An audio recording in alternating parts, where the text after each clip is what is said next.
Azizlar diqqat, yana jonli uchrashuvlarimiz davom etyapti. O'zlaringizning xabarlaring bor. Hozir bizning ikkinchi mavsumimiz davom etyapti. 16 aprel kuni kech soat 20:00 da 6-spikerimiz bilan siz jonli muloqotga bemalol chiqishingiz mumkin. 6-spikerimiz namanganlik yigitimiz bo'ladilar. 2 yildan beri dachaga qanaqa sharoitda yashayaptilar, ishlayaptilar, qanaqa yutuqli natijalarga erishganlar. Mana shu haqida siz va o'zlari jonli muloqotga chiqib, savol-javoblaringizga javob berib, siz bilan birga bo'lishadilar. O'tkazib yubormang.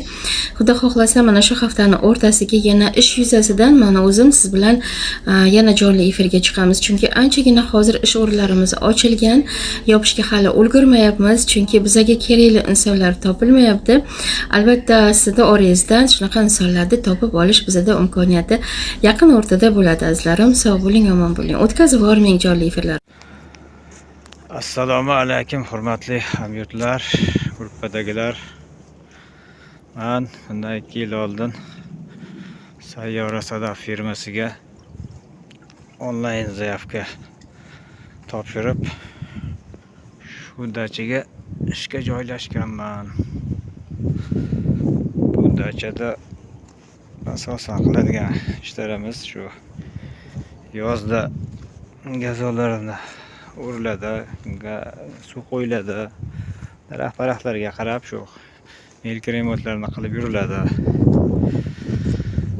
Xo'p, Sayyora Sadaf firmasi negativchilarga aytmoqchiman, ishonchli 100%, hech qachon aldov yo'q. Onlayn zaявка orqali 3 kunda shu dachaga joylashganman ishga. Hozaykalar yaxshi, oyliklari ham yaxshi, dokumentlarni qilib beradi, как положено. Xullas, yaxshi hammasi.